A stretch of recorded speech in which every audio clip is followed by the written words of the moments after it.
Hi everyone, welcome. My name is Jordan Locklear and I'm excited to present our family and community partnership plan for our early childhood program.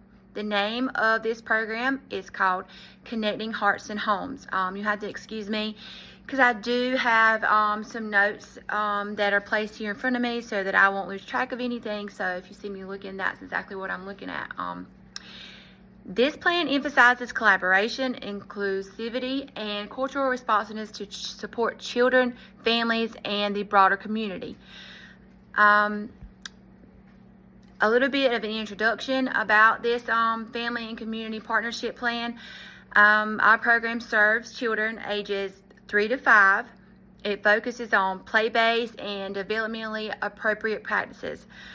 We believe that strong family and community ties are essential to every child's learning journey.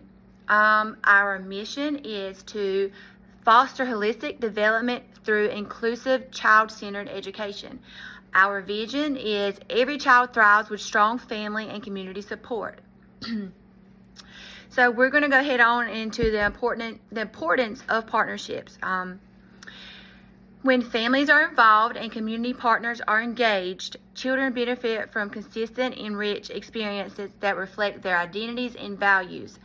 Some key things that I want to touch on are some 3 points that I wrote down to share with you guys, were basically that children thrive when families and educators collaborate.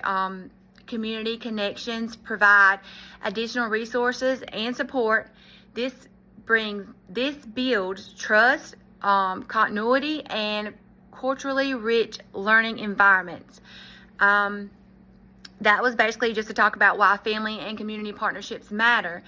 Moving right along, I'm going to touch on 3 strategies that I come up with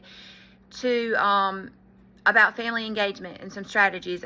First strategy is how to create a welcoming environment. Creating a welcoming environment sets the tone for trust. Families need to feel that they are valued and they're members of the learning community. Some ways to do that are to create a family-friendly space, with some signage, some different languages and materials, that show that it's a family-friendly space. Always, I think this is really important one. Always have an open door policy for classroom visits. If parents feel that they have to be make an appointment, get an email set up, if you just have an open door policy, I feel like that gives parents some comfortability to be able to visit and talk with you. And I think it's also important to always, have a family welcome packet and orientation, just to sit down and set the tone for, your classroom and what you expect and how you want the family to be involved, so they know that they are welcome and that they are involved. Strategy number 2 is two-way communication. Two-way communication helps families stay informed and empowered while giving educators insight into children's lives outside of school. Some ways to do that. You can have monthly newsletters, class updates. You can have some digital apps like Class Dojo. I've heard of one called Bright Wheel for, your daily updates. Also to have parent-teacher conferences focused on just strengths and goals. That's it. Strategy number 3 is family events and learning nights. These events build community, strengthen bonds, and provide practical tools and share joy for families and staff. Some ways to do that. You can have some monthly family fun Fridays with themed activities. You can have parent workshops, multicultural potluck or storytelling evenings. I think that's a really good way, to get family involved and for them to come out. They have to be comfortable. Moving right along, we're going to talk about community partnership plan.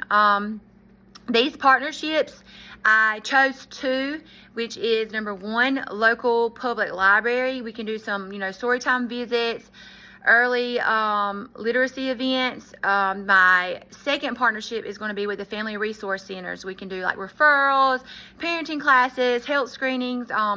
These partnerships are Ways to expand our reach: offer families access to valuable services that reinforce learning and well-being. I really think that the library and the family resource centers were a great way to provide resources for my families.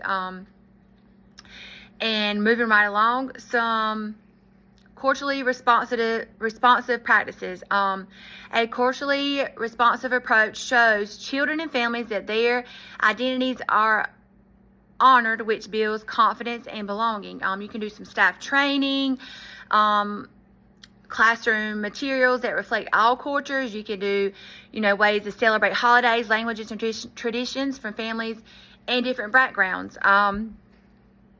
Ways to stay connected and measure impact.